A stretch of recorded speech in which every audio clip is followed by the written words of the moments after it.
Hello and welcome again to the Friday Wrap for October 7th.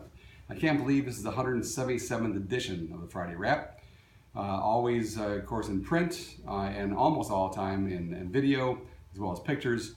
Thanks again for joining me, and please encourage your friends and neighbors to sign up for it at mayormickey.com. There was a very serious incident at Hinsdale South this week.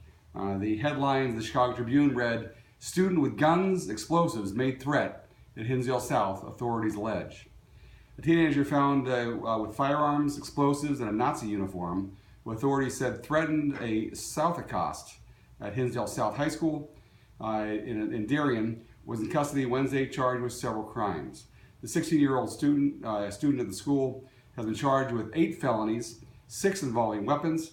He was ordered held in a youth detention facility after a hearing in DuPage County Juvenile Court. As far as village meetings this week, last Saturday, I joined about a dozen of my colleagues at the Mayor's Only Coffee that's hosted, of course, by DuPage Mayors and Managers Conference in Oak Brook. Well, normally those meetings are held on a pretty regular basis to hear from legislators. But this time we got a chance to meet our new lobbyist, a man named Matt O'Shea, who I've known for years. He was the chief of staff for Tom Cross in Springfield for many years. He unfortunately though warned us that with due to the further negotiations as far as with budget losses or budget shortfalls, that we shouldn't rule out the possibility of losing some of our LGDF funds in the future, next year or the year after. So we will keep an eye on that and let you know.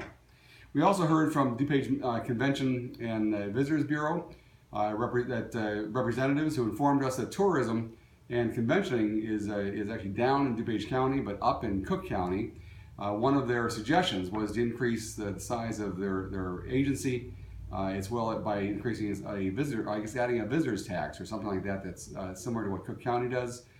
Just as an editorial comment, I'm not quite sure that increasing the size of government and taxes is the answer, but we'll keep you posted. The village board meeting will be held on Monday evening, and most of the items are on the consent agenda. We will, however, be able to hear from about the FBI Academy in Quantico, Virginia, by our chief, John Madden. So if you'd like to get more details on that 10-week training course, intense training course that he had taken with people from 24 other countries and including in 46 other states, I believe, please join us on Monday evening. Here's a construction update for 2 projects that I'm sure you may have noticed or be curious about. The first one is the renovation of the Crown Plaza, the former Quality Inn on South Frontage Road. After a delay due to lack of materials and funding, being over budget, it was delayed. But the major work is really complete, including electrical, plumbing, windows, and walls. Even the pool was completely redone, as you can see by the picture. That completion is now expected in the middle of the first quarter of next year, or maybe toward the end of that. So, while I was there, I had a chance also to meet a representative from the actual new property management company. I believe it's Chesapeake Hospitality. That they were hired by the Intercontinental Hotels while I was there. That was also very interesting. Also, demolition of the Little Red House that I'm sure you've seen on County Line Road, just south of 79th Street. That was delayed for several reasons, mostly having to do with according to reports, that the owner of the property had a lot of challenges and setbacks with trying to get everything coordinated through the county to cut off sewage and water, as well as some ComEd. So, but we'll keep you posted. They're hoping to get that demolished in the next few weeks, but that's not for sure. This past week, I also was able to meet up with Governor Rauner again up at Highland Park.